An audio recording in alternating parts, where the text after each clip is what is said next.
قلب پہ نظر ڈالتا ہوں مجھے لوگوں کے حالات اپنے قلب پہ محسوس ہوتے ہیں۔ حضرت مجدد الفسانی فرماتے ہیں اگر کسی کو پر احوال کا ایسا دروازہ کھل جاتا ہے لیکن وہ شخص شریعت سے دور ہے تو وہ یاد رکھے یہ شیطان کی طرف سے عمل ہے، رحمان کی طرف سے اس پر انعام نہیں ہو رہا۔ یہ جو اس پر احوال کا دروازہ کھل رہا ہے، کشف کا دروازہ کھل رہا ہے، اس کی روح کو پرواز نصیب ہو رہی ہے، امام ربانی فرماتے ہیں یہ روحانیت نہیں ہے، یہ روح کی پرواز نہیں ہے، یہ اس کا استدراج ہو رہا ہے، شیطان اسے برباد کر رہا ہے۔ استدراج ہماری جو ہے وہ تصوف کی جو روحانیت کا سلسلہ ہے، ان میں تین چیزیں ہیں۔ ایک روحانیت کے سلسلے میں معجزہ ہوتا ہے، اور معجزہ نبی کا مقام ہوتا ہے، وہ اس کو نصیب ہوتا ہے۔ وہ بھی کیا ہوتا ہے کہ ایسا عمل نبی کا اللہ اس کی زندگی کا حصہ بناتا ہے جو عقل کے احاطے میں آنے سے باہر ہے۔ دوسری چیز ہوتی ہے کرامت۔ کرامت اللہ تعالیٰ کے اولیاء کو نصیب ہوتی ہے، اور اولیاء سے بھی کرامت کا اظہار اللہ خود کرواتا ہے، ولی اپنی مرضی سے کرامت کا اظہار نہیں کرتا۔ اور کرامت بھی وہ چیز ہوتی ہے جو عقل کے دائرے سے باہر ہوتی ہے۔ تیسرا، یہ دونوں چیزیں انسان کی اللہ تعالیٰ کے نزدیک اس کے تعلق، اس کی قربت کو ظاہر کرتی ہے، لیکن یہاں ہی ایک تیسری چیز ہے جس کو صوفیاء نے استدراج کا نام دیا ہے۔ یہ جو استدراج ہے یہ آپ کی بربادی کی علامت ہے۔ استدراج میں بھی انسان کو پرواز نصیب ہوتی ہے، استدراج میں بھی اس کی آنکھوں کو یہ روشنی نصیب ہوتی ہے کہ وہ فرشتوں کو چلتے دیکھ سکتا ہے، استدراج میں بھی اس کے قلب کو یہ روشنی نصیب ہوتی ہے کہ وہ جس کے احوال چاہتا ہے اپنے دل میں محسوس کر لیتا ہے، جان لیتا ہے، اس پر یہ احوال کا دروازہ کھلتا ہے، اس کی روح کو پرواز نصیب ہوتی ہے۔ لیکن کیا ہوتا ہے وہ شریعت سے دور ہو جاتا ہے۔ استدراج شیطان کی طرف سے ہوتا ہے، معجزہ اور کرامت رحمان کی طرف سے ہوتی ہے۔ حضرت مجدد الفسانی فرماتے ہیں بس یہ سبق آپ کو بتانا ہے کہ ہم نے اگر اپنی روحانیت کو پختہ کرنا ہے، اپنا روحانی سبق لینا ہے، اور واقعی روحانی سفر پہ ہم نے روانہ ہونا ہے، تو اس روحانیت کے لیے، اس صوفی راستے کو اختیار کرنے کے لیے ہمیں کس چیز کی ضرورت ہے؟ حضرت مجدد الفسانی جلد اول 237 نمبر مکتوب میں آپ لکھتے ہیں کہ روحانیت کے سفر کے لیے دو بازوؤں کا ہونا ضروری ہے۔ آپ فرماتے ہیں کہ کسی پرندے کا ایک بازو توڑ دو تو وہ ایک بازو سے پرواز نہیں کر سکتا، اور کسی پرندے کے دونوں بازو نہ ہوں تو وہ چل پھر تو سکے گا لیکن کبھی بھی پرواز کے قابل نہیں ہو سکتا۔ اس لیے روحانی پرواز کے لیے آپ فرماتے ہیں دو بازوؤں کا ہونا ضروری ہے۔ ایک پہلا بازو آپ فرماتے ہیں عقیدہ اہل سنت و جماعت میں مضبوطی۔ پہلا بازو انسان کا اہل سنت و جماعت کے علماء کی رائے کے مطابق اپنے عقیدے کو درست کرنا ہے۔ اس کا مطلب یہ ہوا کہ جس شخص کا عقیدہ درست نہیں ہے، جو اللہ رب العزت کی ذات کے متعلق وہ عقیدہ نہیں رکھتا جو علماء اہل سنت نے دیا ہے، جو رسول اللہ صلی اللہ علیہ وسلم کی ذات کے متعلق وہ عقیدہ نہیں رکھتا جو علماء اہل سنت نے دیا ہے، جو اہل بیت اطہار، جو صحابہ اکرام رضوان اللہ علیہ مجمعین، جو اولیاء کاملین کے متعلق وہ عقیدہ نہیں رکھتا جو علماء اہل سنت و جماعت بیان کر کے گئے ہیں، اس شخص سے ہمارے سامنے کچھ بھی اظہار ہو، کسی بھی کرامت کا اظہار ہو، ہمیں سمجھنا چاہیے کہ یہ استدراج ہے اس کا، یہ اس کی کرامت نہیں ہے، اللہ تعالیٰ نے اس کو ولایت سے نہیں نوازا۔ اس لیے کہ حضرت مجدد الفسانی فرماتے ہیں انسان کی پرواز کے لیے جو پہلا بات ضروری ہے وہ اس کے عقیدے کی درستگی۔ لوگ سوال کرتے ہیں حضور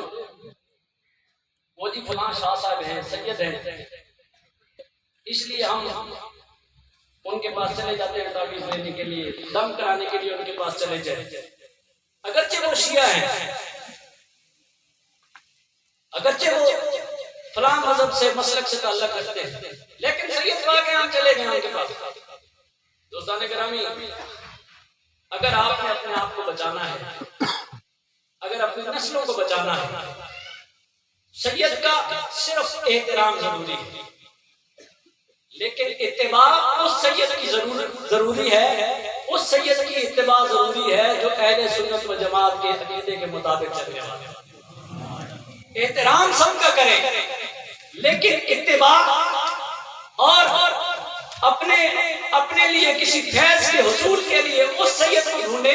جس کا عقیدہ اہل سنت و جماعت کے عقائد کے مطابق۔ اس لیے کہ اگر اس کا عقیدہ درست نہیں ہے تو حضرت مجدد الفسانی فرماتے ہیں کہ اس کے سر پہ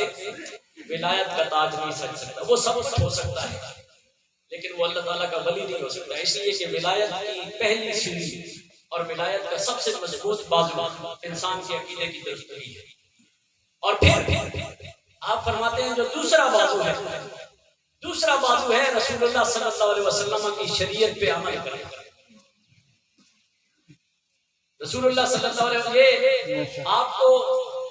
کو کوئی مرید ہوئی ہے، انہوں نے آپ کو خط لکھا کہ میں روحانی سلسلے میں سلوک میں آگے بڑھنا چاہتا ہوں، تو آپ نے انہیں فرمایا کہ یہ میں تمہیں بتاتا ہوں کہ روحانیت کیسے حاصل ہوگی۔ روحانیت کے حاصل کرنے کے لیے پہلے تمہیں اپنا عقیدہ درست کرنا ہوگا۔ دوسرا کام کیا ہے؟ آپ فرماتے ہیں دوسرا کام یہ ہے کہ تمہیں شریعت کا علم حاصل کرنا ہوگا، پھر اس علم کے مطابق اس پہ عمل کرنا ہوگا۔ شریعت کا علم حاصل کرنا، فرائض کیا ہے، واجبات کیا ہے، نفل کیا ہے، مستحب کیا ہے، مکروہ کیا ہے، مجتبی کیا ہے، حرام کیا ہے، حلال کیا ہے، اس سب کا علم حاصل کرنا اور پھر اس علم کے مطابق عمل کرنا، یہ تمہارے لیے ضروری ہے۔ آپ فرماتے ہیں پہلے تم نے اپنے عقیدہ درست کر لیا، پھر شریعت کا علم حاصل کیا، پھر اس کے مطابق عمل کر لیا۔ آپ آگے لکھتے ہیں کہ میرے بیٹے اب آپ کو وہ دو بازو حاصل ہو گئے جن کے ذریعے سے آپ کی روح میں پرواز کرنی ہے، جن کے ذریعے سے آپ کی روح میں پرواز کرنی ہے۔ اب اس کے بعد پہلے یہ دو کام کر لو، پھر اپنے مرشد کے پاس جاؤ اور پھر ان سے یہ تقاضا کرو کہ حضور میں اپنا کام کر کے آ گیا ہوں، اب جو آپ کا کام ہے میری روح کی پرواز کے لیے اس کی مدد فرمانا، اب وہ کام کر لیجئے۔ آپ فرماتے ہیں مرشد کا کام اس کے بعد شروع ہوگا، پہلے دو کام محنت کر کے تم نے کر کے آنا ہے، پہلے اپنے عقیدے کو درست کرنا ہے، دوسرا شریعت کے مطابق عمل کرنا ہے۔ تو صوفی اور روحانی طور پر مضبوط انسان وہ ہوتا ہے، اللہ کا مقرب شخص وہ ہوتا ہے جس کا عقیدہ اہل سنت و جماعت کی رائے کے مطابق ہو اور جس کا عمل شریعت مطہرہ رسول اللہ صلی اللہ علیہ وسلم کی سنت اور شریعت کے مطابق ہو۔ اس کے بعد انسان کو روحانی سفر نصیب ہوتا ہے۔ حضرت مجدد الفسانی رضی اللہ تعالیٰ نے بڑی خوبصورت بات لکھتے ہیں، بس وہ کر کے آپ کو بھی اجازت لے رہا ہوں، خود بھی آپ سے اجازت لے رہا ہوں۔ آپ فرماتے ہیں اگر کسی شخص کو دو چیزیں حاصل ہو جائیں، ایک اس کا عقیدہ علماء اہل سنت و جماعت کے عقیدے کے مطابق ہو جائے، اور دوسرا اس کو رسول اللہ صلی اللہ علیہ وسلم کی شریعت اور سنت کے مطابق عمل کی توفیق نصیب ہو جائے، اسے روحانیت ملے نہ ملے، اس پر انوار و تجلیات کا دروازہ کھلے نہ کھلے، اس کو کوئی مراقبوں میں جو ہے وہ سکون اور نور اور اس قسم کے معاملات احوال اس کو نصیب ہوں یا نہ ہوں، اسے اپنے نصیب پہ فخر کرنا چاہیے، اس کی نجات ہو جائے گی، اس کی نجات ہو جائے گی۔ آپ فرماتے ہیں اگر کسی کو احوال میسر آ جاتے ہیں،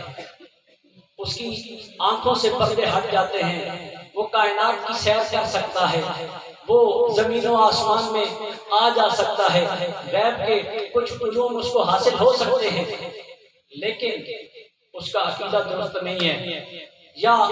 اس کا عمل شریعت کے مطابق نہیں ہے، آپ فرماتے ہیں اس شخص کو اپنے لیے سوچنا چاہیے، اس کے لیے بربادی ہی بربادی ہے۔